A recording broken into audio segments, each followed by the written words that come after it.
भागवता अक्षोयम प्रत्यक्ष कृष्ण ये भाई, ये हमारे आगे बोलते हुए साक्षात भगवान बैठे हैं, भगवान कृष्ण बैठे हैं। व्यास जी ने लिखा है ये भागवत का आख्यान, भागवत का जो सिद्धांत है ये बोलते हुए भगवान श्री कृष्ण है। भागवत जिन महान पुरुषों ने ठीक विचार ली या सुना दी या सुन ली या पढ़ ली, वो भगवान कृष्ण से मिल गए।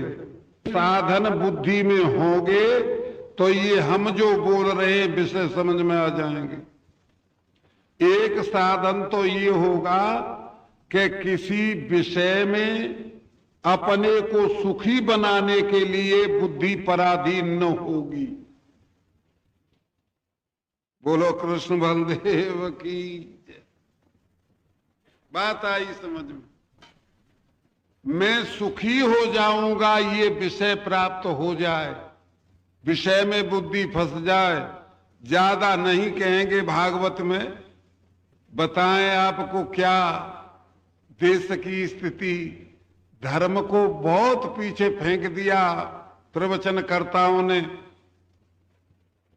इसका अर्थ है कि बिना हथेली मले और मुंह में डारे आप जंगल न जा सको। ये हमने बहुत छोटी बात बताई है, सबकी समझ में आ जाएगी। अपने को सुखी बनाने के लिए किसी विषय में बुद्धि पराधीन न हो, एक तो ये विषय होना चाहिए, ये साधन होना चाहिए। आप ऐसा कहना चाहो कि पराधीन अगर किसी विषय में हो जाएगी हमारी बुद्धि तो क्या आपत्ति होगी? तो आपत्ति ये होगी कि किसी विषय में बुद्धि अपने को सुखी बनाने के लिए पराधीन होगी तो हमारे हृदय में जो परमात्मा बैठे हैं उनके सुख से हमारा संबंध नहीं होगा। बोलो कृष्ण बलदेव की जय। आई बात समझ में?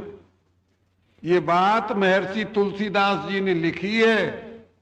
अस प्रभु हृदय अछत अविकारी, सकल जीव जग दीन दुखारी। हृदय में भगवान सबके में बैठे, इसमें कोई किसी को संदेह नहीं है, किसी वक्ता को। लेकिन फिर भी सारे संसार के जीव दुखी हैं। कितना आश्चर्य है। हृदय में जो परमात्मा सुख स्वरूप है, राम का नामकरण करने में वशिष्ठ जी ने ये बात सिद्ध की है। जो आनंद सिंधु सुख राशि, सी करते त्रैलोक्य सुपासी, सो सुख धाम राम असनामा। ध्यान दें आप लोग, ऐसे परमात्मा हृदय में बैठे हैं और संसार के छोटी छोटी बातों पर दुखी होते फिरते हैं। हमारी बुद्धि किसी विषय में पराधीन होगी तो ये हानि होगी। भगवान जो हमारे हृदय में बैठे उसके सुख से हमारा संबंध नहीं होगा और सदा इस संसार में भटकते रहेंगे। और संसार के सुख तो आप भोग रहे हो, हम भोग रहे, बस ऐसे ही हैं जैसे भोगे हैं। हमसे 1000 गुने सुख जिनके पास में वो भी दुखी, और यहां तक कि इंद्र भी दुखी है। ये बात ज्यादा कहने की नहीं है, आप सब समझदार हो। एक साधन।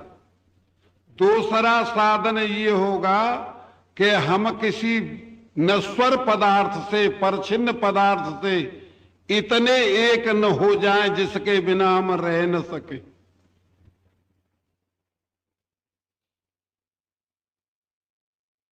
आई बात समझ में? संसार के किसी पदार्थ से इतने न बंध जाएं कि जिसके बिना हम रह न सके। अगर ये साधन हम में नहीं होगा, हम ऐसे बंध जाएंगे कि उसके बिना हम रात दिन रोमें, तो चाहे 1000 जन्म धारण करो रोना ही पड़ेगा। दशरथ ऐसे बंधे हुए नहीं होते कि राम घर ही रहें तो रो रो करके मरना नहीं पड़ता। ध्यान दें आप लोग, आगे कथा सुनाएंगे आपको। महाराज करदम जी ने भगवान से आज्ञा मांगी, मैं जंगल को चला जाऊं, भगवान ने कह दिया चले जाओ।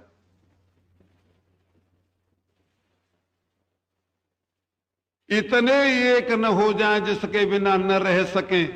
अगर ऐसे हो जाओगे तो परमात्मा की जो सत्ता है, परमात्मा की जो चित्तता है, ज्ञान है, उससे हम सदा अलग रहेंगे। हमारी बुद्धि धीरे धीरे जड़ हो जाएगी। जड़ पदार्थों के मिलने से महाराज भरत जी ने हिरण के बच्चे से मोह किया, हिरण बनना पड़ा। आपकी बुद्धि पत्थर हो जाएगी, मूर्ख हो जाएगी। तीसरी बात, हम किसी परछिन्न पदार्थ को अपना स्वरूप न मान लें। अगर ये भूल हमसे हुई और ये भूल दूर नहीं हुई तो राम और कृष्ण की गोदी में बैठा दिया जाए तुम्हें, मौत से कोई नहीं बचा पाएगा। बात आई समझ में?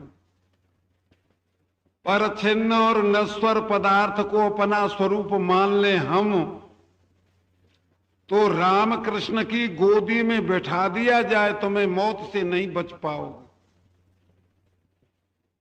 अरे शरीर को अपना स्वरूप मानोगे तो तुम्हें कौन बचाएगा मृत्यु से? ध्यान देना आप लोग। ये हम भागवत का प्रभाव सुना रहे हैं। जब समझ में आएगी भागवत का स्वरूप और प्रभाव, जब ये तीन बात आपके चित्त में होंगी, ये साधन नहीं होंगे तो भेष हम कोई बना में। तुम्हारी आंटी में ते पैसा काऊ युक्ति ते निकारे, लेकिन लाभ कुछ नहीं होगा। बोलो कृष्ण बलदेव की जय। अब आपको भागवत का प्रभाव सुनाने जा रहे हैं। ये असलियत सुना दी तुम्हें। और किसी संप्रदाय का, किसी जाति का हम लोग अनादर नहीं करते, खंडन नहीं करते। ध्यान देना आप लोग। बोलिए वृंदावन बिहारी प्रभाव के विषय में, प्रभाव के विषय में ऐसा ऋषियों का कथन है कि एक समय की कथा है। नैमिषारण्य क्षेत्र में 88,000 ऋषि इकट्ठे हुए थे। विषय बड़े समझने के योग्य है। कई बार आपने ये कथाएं सुनी होंगी।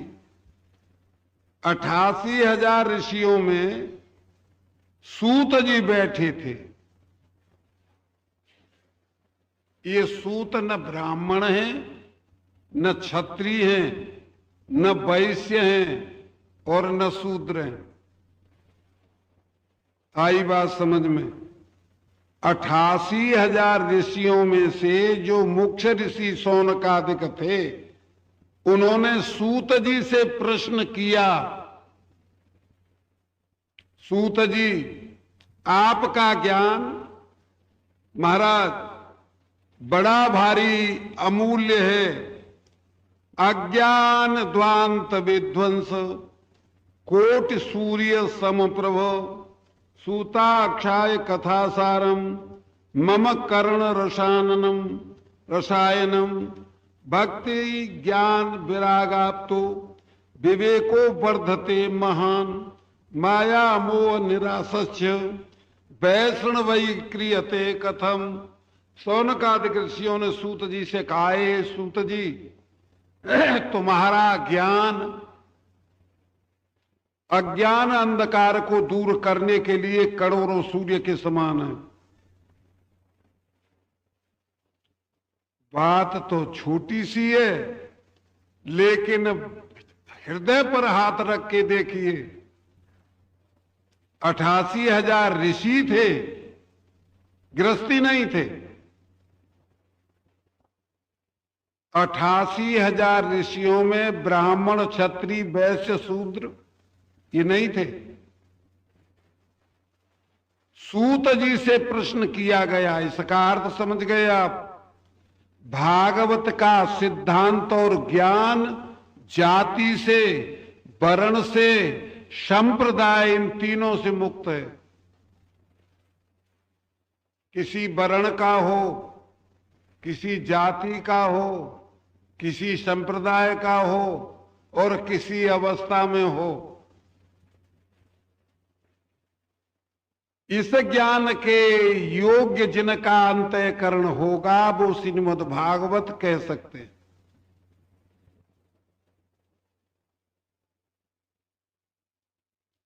अठासी 88,000 ऋषियों में सूत जी से प्रश्न किया गया, जिस ज्ञान से आज तक संसार में शांति मिली वो ज्ञान आप हमें सुना दीजिए। जैसे भक्ति, विवेक और वैराग्य की वृद्धि होती है। सूत जी ने इस प्रश्न का अभिनंदन किया और कहा कि हम तुमको उस ज्ञान को सुनाते हैं जो ज्ञान महामुनि सुखदेव जी ने महाराजा परीक्षित को श्रवण कराया। क्या विशेषता थी इस ज्ञान में? ध्यान देना आप लोग। गीताकार ने 2 ज्ञान लिखे हैं, आपने गीता पढ़ी हो अथवा सुनी हो। एक ज्ञान लिखा है श्रेयो ही ज्ञानमभ्यासात् ज्ञानाध्यानं विशिष्यते ध्यानात् कर्म फल त्याग त्यागा शांतिरनंतरम। ये ज्ञान ये है, ध्यान से ज्ञान श्रेष्ठ है और ज्ञान से कर्म फल त्याग श्रेष्ठ है। कर्म फल त्याग से शांति मिल जाती है। और एक ज्ञान गीताकार ने उसे लिखा है ज्ञानम लब्ध्वा पराम शांति मचरेणाधिगच्छति। ये ज्ञान किसी किसी महान पुरुष के हृदय में होता है। पहले ज्ञान में कर्ता, कर्म और फल 3 होते हैं। उस ज्ञान का फल होता है कोई, चाहे अभ्यास हो और चाहे क्रिया हो।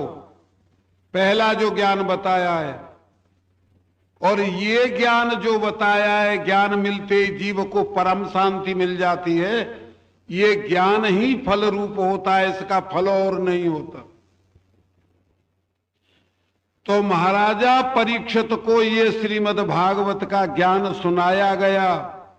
सूत जी कहते हैं 88,000 ऋषियों को सुना करके शौनकादिक ऋषियों से हम तुमको उस ज्ञान को सुनाते हैं जो महामुनि सुखदेव जी ने महाराजा परीक्षित को श्रवण कराया। क्या विशेषता थी? महाराजा परीक्षित को जब अविचल शांति प्राप्त हुई तब ब्रह्मा जी ने इस ज्ञान को अपने लोक में तोला। जितने साधन वेद निरूपण करता है वो सारे साधन हल्के हो गए और केवल भागवत का ज्ञान भारी रहा। ब्रह्मा जी ने निश्चय कर दिया कि जीव को शांति और मुक्ति देने में केवल भागवत का ज्ञान पर्याप्त है। बोलो कृष्ण बलदेव की जय। वो ज्ञान तुम्हें सुनाता हूं, सूत जी ने ऐसा कहा। सुनाने लगे महाराज इस ज्ञान को। ज्ञान को सुनाने में एक अक्षय का सुनाई। एक समय की कथा है। सूत जी कहते हैं नारद जी बद्री नारायणपुरी में जल्दी जल्दी चल रहे थे।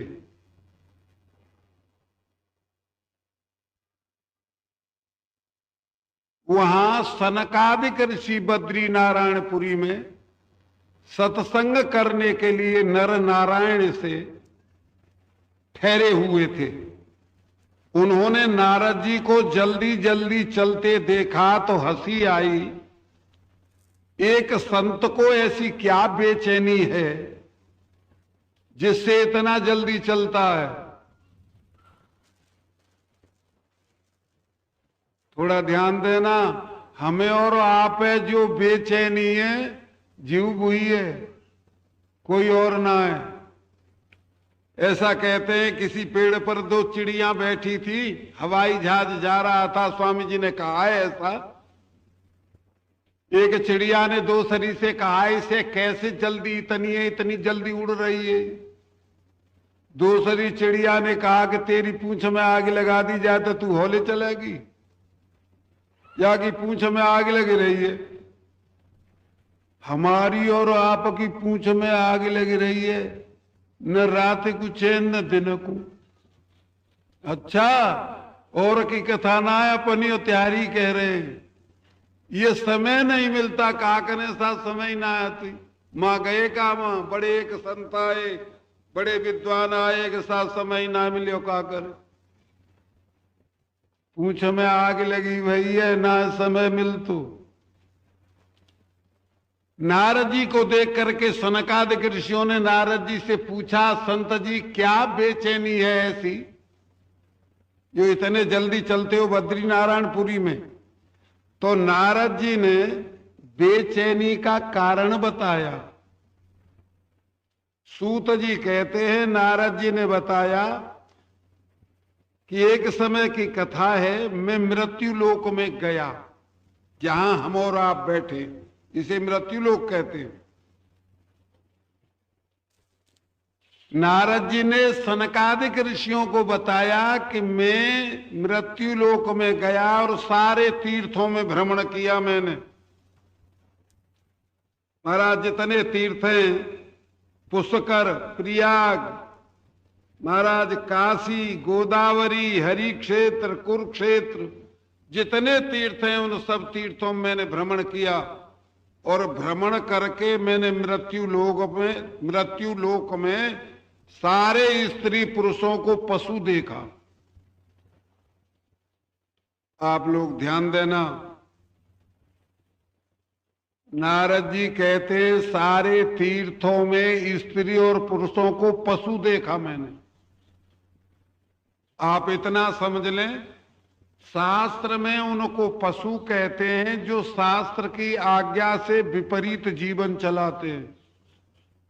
मन में आया जो कह दिया, मन में आया जो कर लिया, मन में आया जो भोग लिया, ऐसा जीवन मनमुखी जीवन जिनका होता है उन्हें शास्त्र में पशु कहते हैं। और बुजुर्गों की, माँ बाप की आज्ञा, गुरुजनों की आज्ञा, ब्राह्मणों की आज्ञा और शास्त्र की आज्ञा, इन मर्यादाओं से जो अपना जीवन चलाते हैं उनको स्त्री और पुरुष कहते हैं। नारद जी ने कहा मैंने पशु देखा। ये देखते हुए मैं महाराज वहां पहुंचा जिसे वृंदावन धाम कहते हैं। नारद जी कहते हैं सनकादिक ऋषियों से बद्रीनारायणपुरी में, एवं पश्यन कलिर्दोषान पर्यटन वनीमहम यमुनाम तटमापन्नो यत्र लीला हरेरभूत। वहां पहुंचा यमुना किनारे जहां भगवान श्री कृष्ण ने बड़ी बड़ी मधुर लीलाएं की हैं, जिन लीलाओं में विरक्त पुरुषों के मन आकर्षित होते हैं। कैसी लीलाएं? ज्ञानियों के मन अपहरण होते हैं, ज्ञानी बलिहार होते हैं जिन लीलाओं का दर्शन करके। बात जनक ने राम का दर्शन करते समय कही है, आप लोगों ने रामायण पढ़ी होगी। इन्हीं विलोकत अनुरागा बरबस ब्रह्म सुखई मन त्यागा। बरबस ब्रह्मानंद को मन ने छोड़ दिया इनका दर्शन करके। तो जिन लीलाओं का दर्शन करके सुखदेव, व्यास, वामदेव, सनकादि मोहित हुए, उस पृथ्वी पर जहां ये लीलाएं हुई थी वृंदावन धाम में, यमुना किनारे में पहुंचा। नारद जी कहते हैं मैंने वहां एक दृश्य देखा, बहुत सी स्त्रियां बैठी थी और एक स्त्री तरुणी थी और रो रही थी। पास में जो स्त्रियां बैठी थी वो पंखा झल रही थी। कौतुक के कारण मैं उन स्त्रियों के पास चला गया। वो सारी खड़ी हो गई। उनके सानिध्य में दो वृद्ध पुरुष चेतना रहित पड़े थे। मैंने पूछा ये क्या ठाट है? तो उन्हें स्त्रियों ने बताया भारत भूमि की हम सारी नदी हैं। और जो तरुणी महिला रो रही थी उसने बताया मेरा नाम भक्ति है। और ये जो चेतना रहित सोए हुए दो पुरुष ये मेरे बेटे हैं ज्ञान और वैराग्य। इसका अर्थ आ गया समझ में? अर्थ ये है जो सज्जन ज्ञान वैराग्य का निरादर करते हैं और केवल भक्ति का आश्रय लेते हैं उनसे भक्ति सुखी नहीं होती। ऐसा भी कुछ संत हास्य करते हैं। वृंदावनीय भक्ति पर कटाक्ष किया सुखदेव जी व्यास जी ने।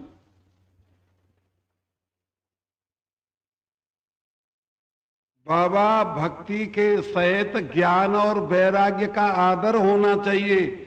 भारत भूमि की सारी नदी जो स्त्री रूप में बैठी थी और पंखा जल रही थी, इनका मतलब समझ गए आप?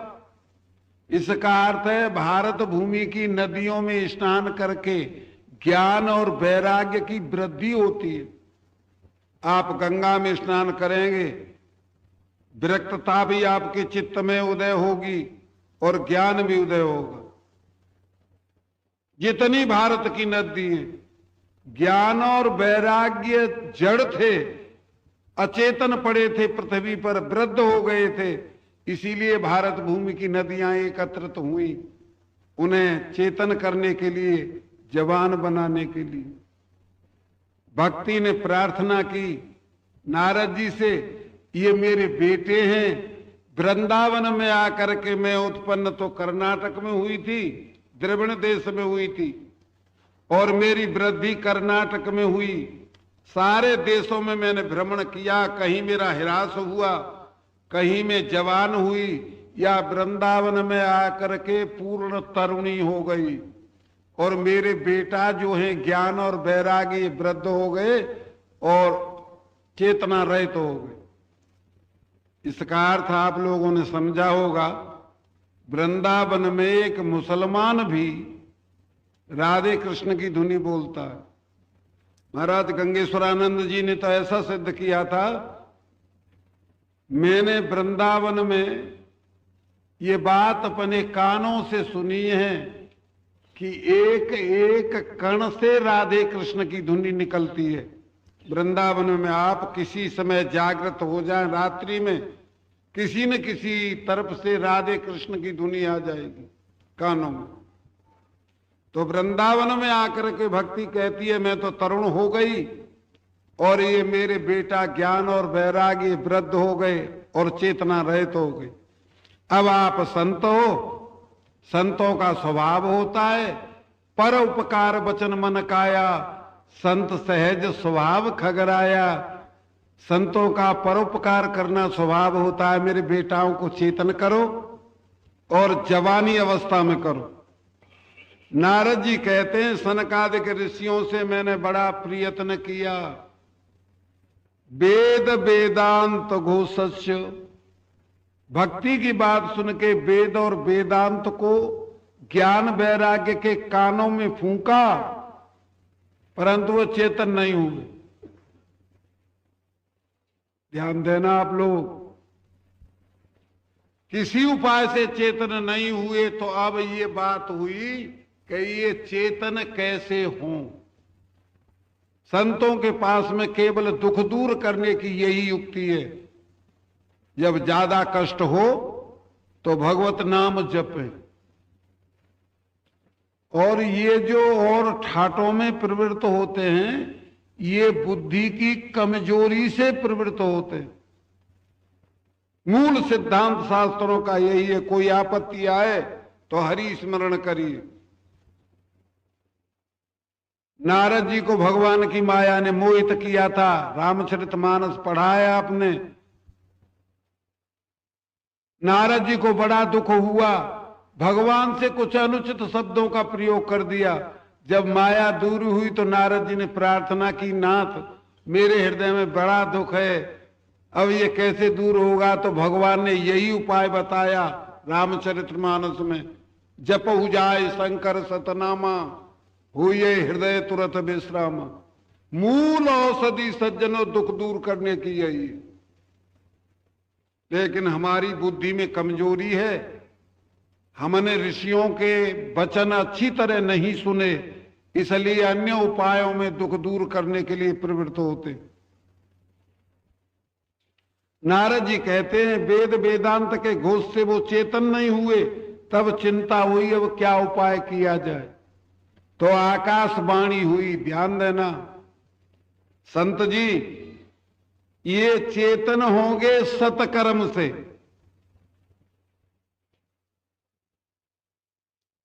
और उस सतकर्म को तुम्हें कोई संत बतावेंगे। कभी सोचा है इस विषय को? कर्म कोई सत नहीं होता। अरे बाबा, कर्म तो कर्ता के अधीन होता है, और कर्ता उपाधि की शक्ति के अधीन होता है, तब कर्म होता है।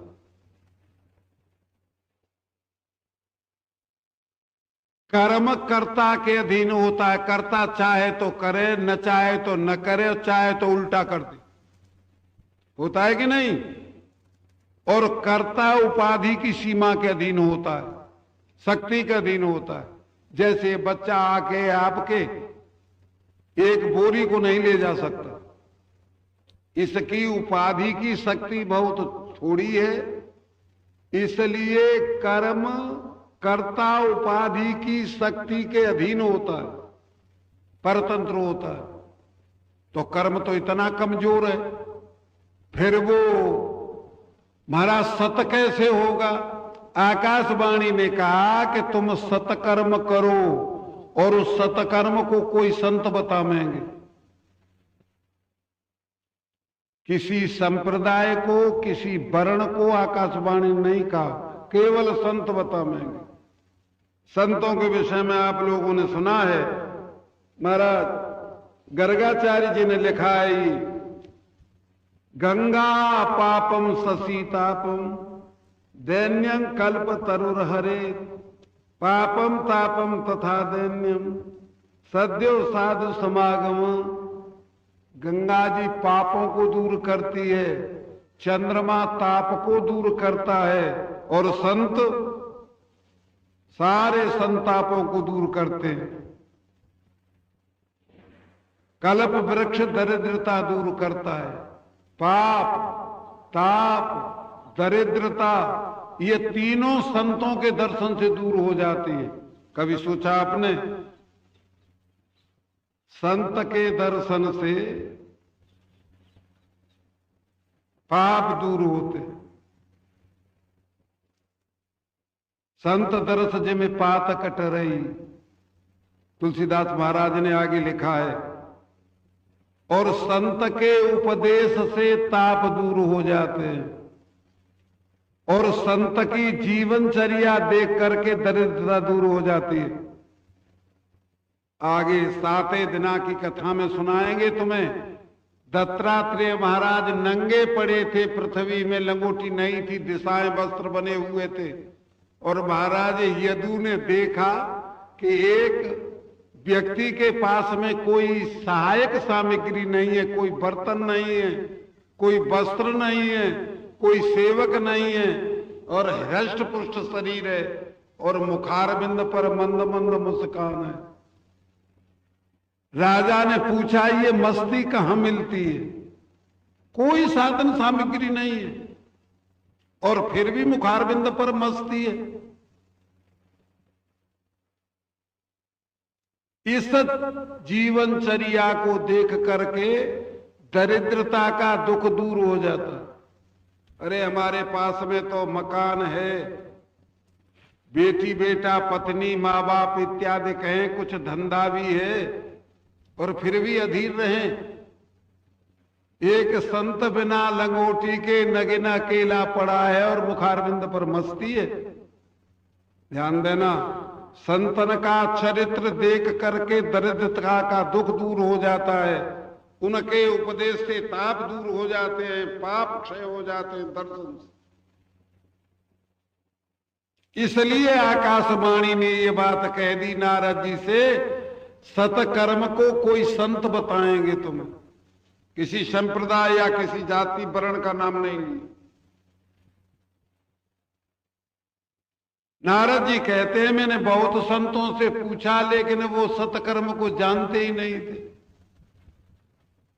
आप ध्यान देना, सतकर्म कहते हैं उसी ज्ञान को जो भागवत का हम तुम्हें स्वरूप सुना रहे थे। सतकर्म तो कनखलना हुई थी हरिद्वार भूमि में, सनकादिक वक्ता बने, नारद जी श्रोता बने, और महाराज भृगु जी सारे भारत के संतों को इकट्ठा करके ले आए। सज्जनों, एक नियम है, आप थोड़ा इस पर भी ध्यान देना। व्यवहार में कुछ मन विक्षिप्त होते हैं, एक से एक द्वेष करता है, और इस भागवत के ज्ञान का कायदा ये है, जिन सज्जनों को रुचि हो भागवत का ज्ञान सुनने की, समझने की, वो अपने विरोधियों को हाथ जोड़ करके कथा में ले आए। जो संत नाराज थे, नहीं आए, महाराज भृगु जी जाकर के मना करके उन्हें ले आए। सनकादिक ऋषियों ने ये कथा कही महाराज भागवत की, और कथा कह करके भक्ति अपने जवान पुत्रों के सहित इस कथा में प्रकट हुई। बोलो कृष्ण बलदेव की जय। भागवत के ज्ञान में भक्ति, ज्ञान और वैराग्य दोनों पुत्रों को जवानी अवस्था में लेकर के प्रकट हुई। सब संतों ने बड़ा आश्चर्य माना। सनकादिक ऋषियों से पूछा ये भक्ति कहां से निकली है, तो उन्होंने बता दिया भागवत के एक एक पद से निकली है। भक्ति का निवास भागवत के एक एक अक्षर में है। साक्षात नारायण प्रकट हुए, बड़ी कीर्तन की सुंदर धुनी हुई। बोलिए वृंदावन बिहारी लाल की, भजे गोविंद गोविंद गोपाला, भजे गोविंद। बहुत अच्छे। भजे गोविंद गोविंद गोपाला, भजे भजे गोविंद गोविंद गोपाला, भजे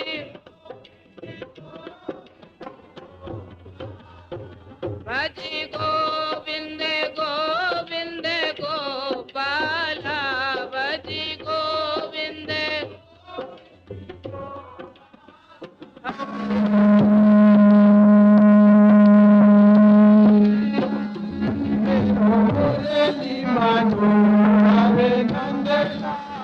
मेरो मुरली मनोहर नंद लाला, मेरो मुरली मनोहर,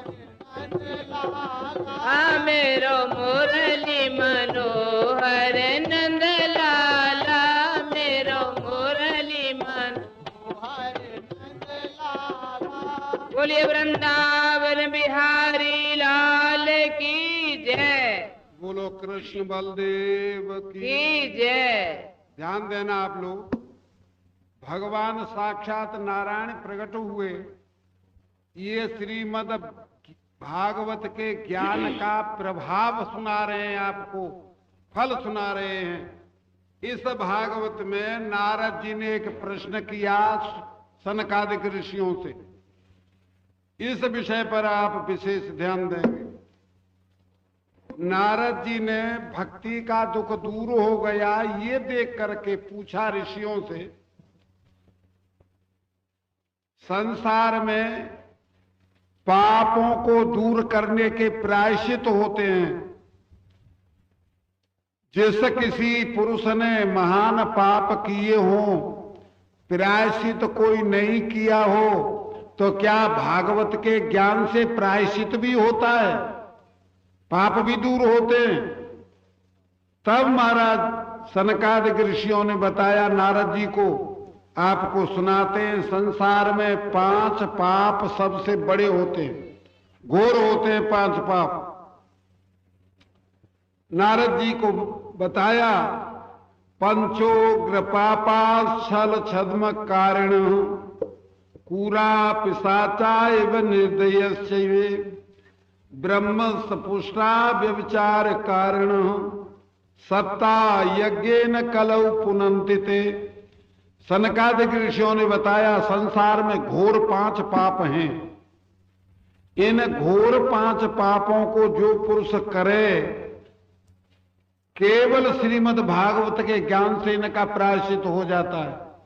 प्रायश्चित कहते हैं जैसे कपड़ा मैला हो जाए, उसे साफ करने का साबन होता है, साबन से मैल दूर हो जाता है। किसी पुरुष को पाप लग गए हो, पाप किए हो, प्रायश्चित का समय न मिला हो, तो ये भागवत का ज्ञान प्रायश्चित होगा। तब बताया सनकादिक ऋषियों ने 5 पाप संसार में घोर होते हैं, उनका भी प्रायश्चित भागवत के ज्ञान से हो जाता है। ये प्रभाव है भागवत के ज्ञान का, ध्यान देना। 5 पाप घोर होते हैं, शराब पीना 1, ब्रह्म हत्या 2, सुवर्ण की चोरी 3, गुरुपत्नी गबन 4 और विश्वासघात। ये संसार में 5 पाप घोर हैं। इनका भी श्रीमद् भागवत के ज्ञान से प्रायश्चित हो जाता है। अब एक विषय है, आप लोगों ने कई बार इसे सुना होगा, हम बहुत सूक्ष्म में सुना रहे हैं आपको। प्रायश्चित उन पापों के होते हैं जो प्रारब्ध नहीं बनते। बोलो कृष्ण बलदेव की जय। प्रायश्चित किन पापों के होते हैं? जो फल देने में तैयार नहीं होते हैं, संचित हो अथवा आगामी हो। आज तक शास्त्र में प्रारब्ध का प्रायश्चित नहीं होता। प्रारब्ध माने जो कर्म पक करके फल देने में प्रवृत्त हो गया है, उसे प्रारब्ध कहते हैं, उसे भोग कहते हैं, उसे ईश्वर इच्छा कहते हैं। उसका प्रायश्चित नहीं होता। ध्यान देना आप लोग। नारद जी ने जब पूछा सनकादिक ऋषियों से कि इस प्रारब्ध का भी कोई प्रायश्चित होता है, तब सनकादिक ऋषियों ने बताया कि श्रीमद् भागवत का ज्ञान प्रारब्ध कर्म का भी प्रायश्चित होता है। इसके विषय में एक आख्यायिका सुनाई नारद जी को। नारद जी एक ब्राह्मण की आख्यायिका सुनाई। तुंगभद्रा नदे पूर्वम, तुंगभद्रा तटे पूर्वम, मभूतमुत्तनमुत्तमं, यत्र वर्णे स्व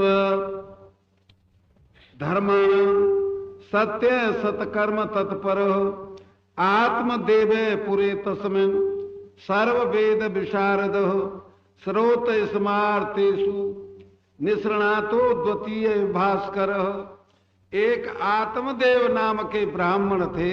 ये आख्यायिका सुनाई। क्यों सुनाई?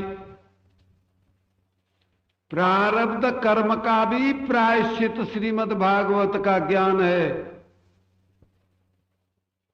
ऐसा मत समझ लेना भागवत तो कई वक्ताओं से सुनी थी, नई बात बता रहे हैं। संचित और क्रियमाण कर्मों के प्रायश्चित शास्त्र में थे। प्रारब्ध का प्रायश्चित कोई नहीं था। बिना ज्ञान के प्रारब्ध का प्रायश्चित होता ही नहीं। ज्ञान से लिखा है ऋषियों ने। ज्ञानाग्नि सर्व कर्माणि भस्मसात कुरुते तथा, ये गीता की स्मृति है और श्रुति है। क्षीयन्ते चास्य कर्माणि तस्मन् दृष्टि परावरी। ज्ञान द्वारा तो प्रायश्चित होता है प्रारब्ध का, और कोई प्रायश्चित नहीं होता।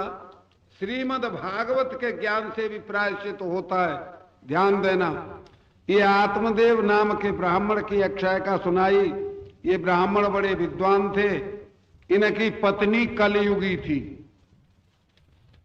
कलयुगी पत्नी तो जानते हो ना? ध्यान देना, जो अपने मन के अनुकूल अपना व्यवहार करे उसे कलयुगी पत्नी कहते हैं। और जिसे अपने बाप और अपनी ससुराल की इज्जत का ज्ञान हो और शास्त्र मर्यादा को बुद्धि में रख के व्यवहार करे, उन्हें भारतवर्ष की सती कहते हैं। बोलो कृष्ण बलदेव की जय। इनकी पत्नी मनमुखी थी, कलयुगी थी। ब्राह्मण के कोई संतान नहीं हुई। चित्त में ये बात आई, संतान का सुख नहीं मिला और पत्नी का सुख नहीं मिला। बात ज्यादा समझदारी की है, आप विशेष ध्यान देना। पत्नी का सुख होता है, ये बात महाभारत में नारद जी ने धर्मराज से पूछी है। क्या तुमको पत्नी स्त्रियों का सुख मिलता है? धर्मराज ने नारद जी से पूछा, स्त्रियों का कोई सुख होता है? नारद जी ने कहा होता है। तो कि क्या होता है? तो नारद जी ने बताया, जिस स्त्री के मुख पर क्रोध के चिन्ह प्रकट न हो, वो सबसे बड़ा सुख स्त्री का होता है। जो स्त्री लाख हानि हो चाहे लाभ हो, कभी क्रोधित न हो, इससे बड़ा स्त्री का और संसार में कोई सुख नहीं होता। तो ब्राह्मण ने सोचा स्त्री का सुख नहीं मिला और संतान का सुख नहीं मिला, ये जीवन व्यर्थ है, चलो छोड़ दे। जंगल में चले गए। वहां एक संत बैठे थे। संत ने देखा स्वभाव और स्वरूप तो अच्छा प्रतीत होता है, परंतु ऐसा प्रतीत होता है किसी दुख से पीड़ित होकर आया है। संत ने पूछा कि आप कहां से कैसे आए हो? तो इस ब्राह्मण, आत्मदेव नाम के ब्राह्मण ने सारी कथा सुना दी। महाराज, इस पत्नी का सुख नहीं मिला, संतान का सुख नहीं मिला, इसलिए शरीर का परित्याग करने के लिए आए हैं। संत बड़े प्रसन्न हुए। कथा पर ध्यान देना विशेष। संत ने कहा, रे ब्राह्मण, ऐसा कोई प्रमाण आज तक उपस्थित हुआ है संतान से कोई सुखी हो गए? मुंचा ज्ञानम प्रजारूपम बलिष्ठा कर्मणो गति। कर्म की गति बड़ी बलवान है। क्या संतान से सुखी होना चाहता? अरे बाबा, यह बात है कहवे मैंने का अच्छी ना लगे। राम जैसे पुत्र से पाकर के दशरथ सुखी नहीं हुए, रो रो के प्राण छोड़ दिया। जब राम जैसी संतान से सुख नहीं मिला और ये हाड़ मांस के पुतलाओं से सुखी होना चाहो, कितनी बड़ी बेवकूफी है। शास्त्रकार तो ऐसा लिखता है, सुख चाहत जे पुत्र ते मूढ़न के भूप। संतान से जो सुखी होना चाहते हैं वो मूर्खों में सबसे बड़े मूर्ख है। पुत्र सदा दुख देते यूं, अनप्राप्ति दुख एक, गर्भ समय दुख और जन्म दुख और मरे तो दुख अनेक। किसी ने शंका कर दी और साहब न मरे, बड़ी अच्छी तरह से है जाए, तो कि फिर ज्वारी है जाए, व्यभिचारी है जाए, डकैते है जाए, लड़न लगे। संतान से आज तक कोई सुखी हुआ है ऐसा कोई प्रमाण शास्त्रों में नहीं मिला। ब्राह्मण के चित्त में एक कांटा गड़ा हुआ था। आप लोग विशेष ध्यान देना। ये बात हम सूक्ष्म में पहले सुना चुके हैं। संसार का कोई विषय, चाहे वो किसी भेष में हो और किसी वर्ण और जाति में हो और किसी संप्रदाय में हो, संसार का कोई विषय बुद्धि में फंस रहा होगा, वो पुरुष चार बातों को नहीं संभाल सकता। चाहे छोटे से छोटा, ये बीड़ी जो होती है ना, बीड़ी, चाहे इसी का विषय फंसा हुआ हो। संसार का कोई विषय बुद्धि में फंसा होगा, उसके आगे रामकृष्ण आकर के कहें, फिर भी वो उस विषय को नहीं स्वीकार कर सकता। एक तो ईश्वर को नहीं संभाल सकता, एक धर्म को नहीं संभाल सकता,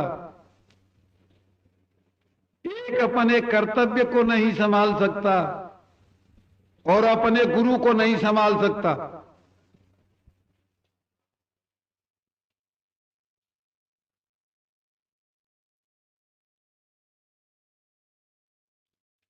संसार का कोई विषय बुद्धि में फंसा हुआ होगा, पूरी भागवत के ज्ञान में सुन लेना, वो चार बातों को नहीं संभाल सकता। ईश्वर को, गुरु को, धर्म को और अपने कर्तव्य को। ब्राह्मण बड़े संतोषी सदाचारी थे, लेकिन संतान का मोह फंस रहा था बुद्धि में, संत की यथार्थ वाणी को नहीं समझ पाए। दुखी होकर के कहा, महाराज संतान नहीं हुई। बार बार संत ने उदाहरण दिए, सगर इत्यादि के राजाओं को मिला है संतान से, 60,000 बेटा थे सगर के, क्या सुख मिला था? महाराज चित्रकेतु को संतान से सुख मिला था, लेकिन ब्राह्मण के चित्त में विषय फंस रहा था संतान के मुख देखने का। ये उपदेश नहीं समाया। संत बड़े दयालु थे, एक फल दे दिया, ले जाओ ये फल और अपनी पत्नी को खवा देना। संतान के विषय के वशीभूत होकर के ब्राह्मण ने आकर के फल अपनी पत्नी को दे दिया, ये फल खा लोगी तो तुम्हारे संतान हो जाएगी। वो मनमुखी थी, मूर्ख थी, फल लेकर के अनेकों कल्पनाएं की, देखो इनकी बुद्धि कितनी मूर्ख है, मैं इस फल को खा लूंगी तो गर्भ होगा, पेट बढ़ेगा और गांव में आग लग जाए, सब लोग भाग जाएंगे, मैं जल जाऊंगा। नाना प्रकार के कुतर्क करके वो फल एक गऊ को खवा दिया। महाराज सूत जी कहते हैं, नारद जी से सनकादिक ऋषि सुना रहे हैं, अब ये दुख हुआ कि ब्राह्मण को क्या बताया जाएगा। अब ये तो आप जानते हैं, कुछ स्त्रियां नाराज हो जाती हैं। शास्त्रकारों का सिद्धांत है, नारी स्वभाव सत्य कवि कहीं, अवगुण 8 सदाउर रही। एक जमा गांव है गंगा जी की मार्ग में, वह एक स्त्री पढ़ी लिखी थी, उसने कहा कि रामायण को तो मैं हाथ से नहीं छूऊंगी। महर्षि तुलसीदास ने पक्ष किया है पुरुषों का, स्त्रियों में 8 अवगुण लिखे हैं, हम पुरुषों में बता दे 18। संसार में सबसे ज्यादा शराब पुरुष पी रहे हैं, स्त्री ना पी रहे। और कहावता में अवगुणन की गिनती भागवत में, भागवत का ज्ञान सुनाने के लिए बैठे हैं। तो ध्यान दें आप लोग, स्त्री स्वभाव से गऊ को फल खवा दिया। ब्राह्मण ने पूछा तो कह दिया कि मेरे संतान होगी। अब समय पर इनकी बहन आई, उदास रहने लगी, संतान कहां से होगी। बहन ने पूछा क्यों उदास रहती है, तो बताया मैंने ब्राह्मण एक फल लाए थे, उनसे कह दिया मेरे संतान होगी। बहन ने बता दिया पुरुष को बहकाने में कितनी देर लगती है, मेरे संतान होगी तुम ले लेना, कि दूध कहां से आएगा कि तुम बीमार बन जाना। कह देना मेरी बहन का बालक मर गया है, उसे बुला लो, मैं दूध पिला दिया करूं। ध्यान देना, इसीलिए खानदान देखते थे पहले बुजुर्ग, अब खानदान नहीं देखते, नोट देखते। साधु लड़कियों को बिजली से लगा करके मार दिया जाता है, 1 लाख रुपए तो हाथ पर रखे ही जाएंगे, बालक पढ़े को, नौकर है को, ये सब संसार की करीब करीब रीति बन चुकी है। क्या सुना मैं आपको? बस यही हुआ, जस दूल्हा तस बनी बराता, बहन दोनों एक जैसी थी। ब्राह्मण से जब बालक हुआ, बहन के वो ले लिया और कह दिया कि मेरे बालक हुआ, लेकिन मेरी बीमारी है, मेरी बहन का बालक मर गया, उसे बुला लीजिए, वो दूध पिला देगी। ब्राह्मण नहीं समझ पाए। 2 महीना बाद गऊ के एक बालक का जन्म हुआ। उसके थोड़े कान बड़े थे, इसलिए गोकर्ण नाम रखा गया। और ये जो बालक हुआ है, इसका नाम पंडित जी नामकरण करने लगे तो ब्राह्मणी ने कह दिया, बालक हमारे हो, नामकरण तुम करो। ऐसा कोई कायदा नहीं है, हमारा बालक हम नाम रख लेंगे। हमारा नाम धुंधुली है, बालक का नाम धुंधकारी होगा। महाराज सनकादिक ऋषि कहते हैं ये क्रमानुकूल बढ़ने लगे। कुछ समय निकला, जब ये कुछ समर्थ हुए तो ये महाराज धुंधकारी दुराचार में रत हो गया। बालकों को कुएं में ढकेल देना, आग लगा देना, छोटे बालकों का वध कर देना। ब्राह्मण संतोषी थे, सदाचारी थे, बड़े बड़े लोग उराहना लाने लगे, पंडित जी जाते तो त्याजी बालक न हो तो अच्छो। देखो कितना असुरों जैसा काम किया है, वहां आग लगा दी, उसको कुएं में ढकेल दिया। अब ब्राह्मण को वो कांटा निकला, संतान से सुखी होने का कांटा जो चित्त में फंसा हुआ था, संत के वचनों से जो नहीं निकला था, अब निकला। अब दुख हुआ कि क्या किया जाए, बहुत बुरा हो गया। ये गोकर्ण महाराज साधु स्वभाव के थे, साधु का तप था। इन्होंने कहा, पिताजी संसार में क्या रखा है, मनुष्य शरीर मिला, ब्राह्मण घर में जन्म मिल गया, भगवत आराधन करिए। इनके कहने से ये महाराज ब्राह्मण जंगल में चले गए और परमात्मा से एक हो गए। ये गोकर्ण तो संत का प्रभाव ही था। ये घर छोड़ करके चले गए, धुंधकारी अकेले रह गए। महाराज एक दिन अपनी माता को पीटा, बता शराब के लिए पैसा कहां रखे। पीटने से वो किसी कारण कुएं में गिर करके उसकी मौत हो गई। सनकादिक ऋषि कहते हैं नारद जी से अब स्वतंत्र हो गए, न माँ है, न बाप है, न भाई है। 5 वेश्याओं को ला करके घर में रख लिया, दुराचार चोरी डकैती करना और उनका पालन करना, केवल ये कर्म रह गया। एक बार किसी राजघराने में चोरी की, राजदाराओं के वस्त्र और आभूषण चुरा करके लाया और वेश्याओं को पहना दी। ये वेश्या बड़ी चतुर थी, वो ऐसा सोचने लगी हमारा कोई एक नियत पति तो होता नहीं है, हमें जो ज्यादा धंधे खिलाए पिलाए वो ही पति है, और ये राजदाराओं के वस्त्र और आभूषण हैं, राजा को पता चला तो इसकी मृत्यु की सजा होगी और ये गहने और ये वस्त्र चले जाएंगे। ज्यादा सयानपन का काम ये, रात में इनका काम पूरा कर दो तो वस्त्र और गहने तो बच जाएंगे। हमारा पति का कोई एक नियत होता है। रात्रि में ये सो रहा था, बड़े बड़े अंगारे से लगाए और पर्यंक पर कसके से बांध दिया, खुल पाया नहीं, सारे अंगारे इसके ऊपर रख दिए। ये महाराज छटपटा करके प्राण छोड़ गए। इसके महाराज सबको गड्ढा खोद करके आंगन में गाड़ दिया, जेवर और वस्त्र लेकर के घर से चली गई। कुछ दिन पड़ोसियों ने पूछा कि भाई अब तुम्हारे पति नहीं दिखते हैं कि बंबई गए धन कमाने के लिए, दिना में आएंगे।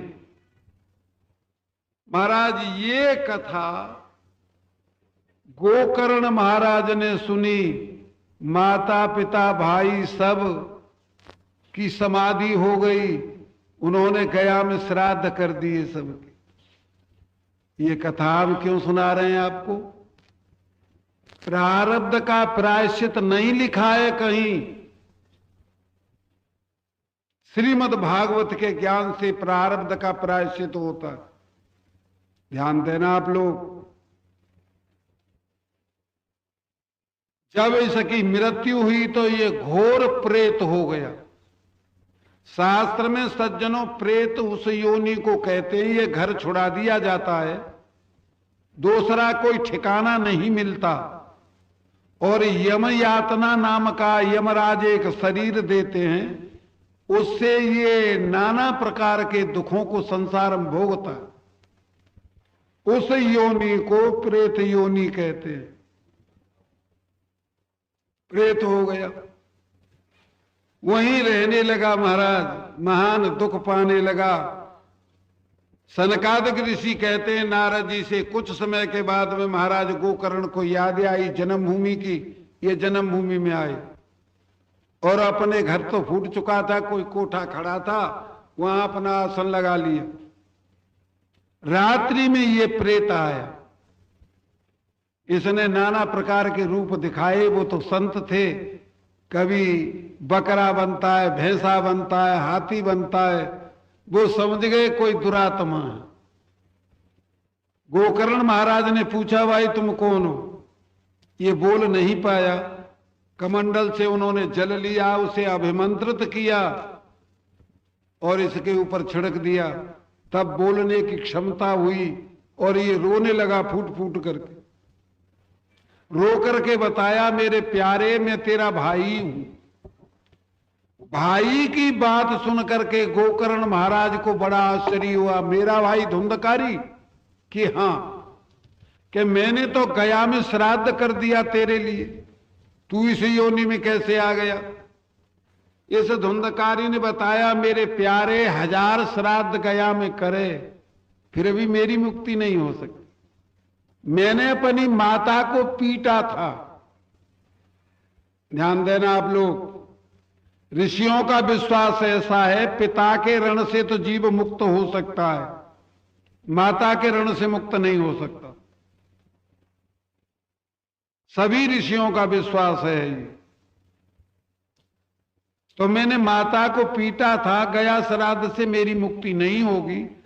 तब महाराज ऐसा कहा उन्होंने कि अच्छा तो अब तुम कल आना। ये सूर्य नारायण के परम भक्त थे महाराज गोकर्ण। सूर्य नारायण से हमारे ऋषियों ने, बहुत ऋषियों ने विद्या पढ़ी है। महावीर जी ने सूर्य नारायण से विद्या पढ़ी है, याज्ञवल्क्य ने सूर्य नारायण से विद्या पढ़ी है। अच्छा, जैसा ये वैज्ञानिक बकते हैं, हम लोगों को उनका विश्वास नहीं। सूर्य एक बड़े महान देवता हैं। गायत्री में तो सूर्य ही सबसे बड़े देवता। ध्यान देना आप लोग। दूसरे दिन सूर्य भगवान उदय हुए। महाराज गोकर्ण ने प्रार्थना की। सूर्य भगवान ने बताया क्या चिंता है? तो इन्होंने बताया मेरा भाई अधोगति में चला गया नाथ, और गया श्राद्ध से मुक्ति नहीं हुई। तब सूर्य भगवान ने बताया कि भागवत का 7 दिन में ज्ञान सुना दूं। बड़ा खुश हुए। दूसरे दिन ये प्रेत आया, कहा कल से मैं भागवत का ज्ञान कहूंगा, तुम आ जाओ। ये एक बांस रखा था, उसमें बैठ गया।